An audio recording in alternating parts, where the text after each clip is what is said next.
Alors, autre témoignage. Il dit « Bonjour, je vous suis depuis quelques années maintenant et je dois dire que mon admiration à votre endroit se fait de plus en plus grande. Je suis d'ailleurs persuadé que vos opinions en général reflètent ce que la majorité des gens pensent au fond d'eux sans oser l'extérioriser. » Ah, ça, c'est possible partiellement. Ce qui me pousse aujourd'hui à vous écrire ce bref courriel est la flambée oratoire d'Alexandre par rapport aux gauchistes français venus s'installer sur le plateau pour y vivre le rêve de Justin Trudeau. Oui, la semaine passée, j'ai parlé des Français gauchistes qui venaient au Québec et je n'ai pas été très tendre, disons. Je dois vous dire qu'en tant que nationaliste canadien-français qui a vécu notamment une idylle amoureuse avec une de ces petites gauchistes françaises, ce fut un réel plaisir de vous entendre à ce sujet. Vous avez décrit avec brio et justesse une réalité ô combien méconnue de la plupart des Québécois qui voient en cette diaspora française des alliés de la cause nationale. Ma récente immersion dans ce monde de PVTistes, alors qu'est-ce que c'est les PVTistes? C'est le permis vacances-travail, hein, les gens qui viennent avec les accords France-Québec, ils viennent avec le permis vacances-travail, donc ils se nomment eux-mêmes les PVTistes. Comme ils se plaisent à se nommer, m'a fait découvrir la réalité de cette jeunesse française venue vivre le bilinguisme du rêve américain. Voir tous ces Français vivre chez nous tout en nous ignorant fait mal au cœur. Ils ne se rendent même pas compte que c'est précisément cette lutte nationale faite par notre peuple au cours des derniers siècles qui permet aujourd'hui leur petite aventure artificielle de cet American Dream en français. D'ailleurs, le seul mot qui sort de leur bouche pour décrire le territoire où ils se trouvent, c'est « Canada ». Ah oui, les Français, « Canada, Canada ». Ils ne sont pas capables de dire « Québec ». Enfin bref. Cet épisode de ma vie, bien que décevant, aura cependant renforcé ma fibre nationaliste. Mon éducation post-révolution tranquille m'aura faussement fait croire que les Français, depuis De Gaulle, étaient des alliés de notre cause nationale. Un autre mensonge de notre système d'éducation pour promouvoir le multiculturalisme. Je sais maintenant que si nous voulons nous émanciper en tant que peuple, nous ne pouvons nous fier qu'à nous-mêmes.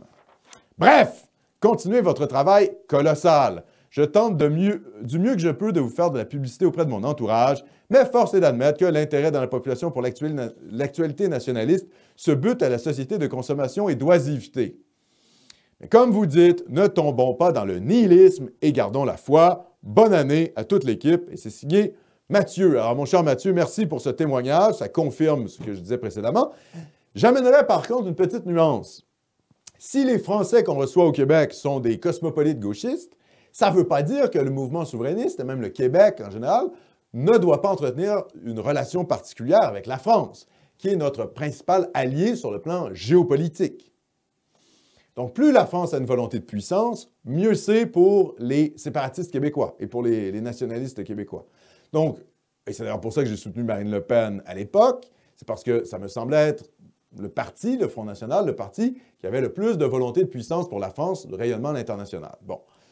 On voit d'ailleurs avec le camp mondialiste macronien actuel, hein, la France, voilà, il y a une perte totale de volonté de puissance et c'est une soumission, disons, à l'ordre de l'Union européenne actuelle qui, elle-même, est plutôt soumise aux États-Unis. Donc, c'est une espèce d'aplaventrisme européen généralisé.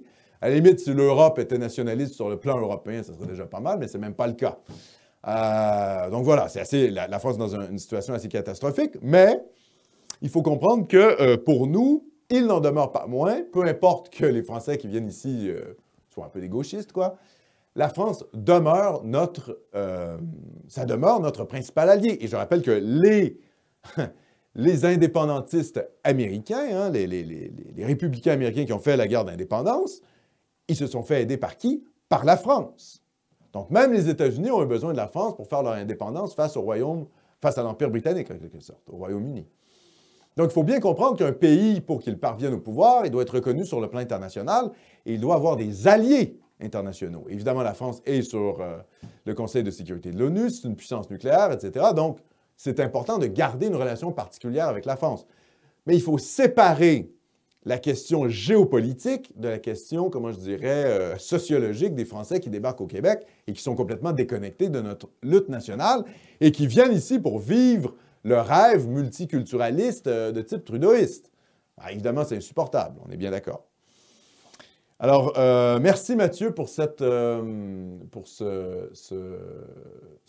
témoignage, je dirais. Voilà, ça confirme ce qu'on sait.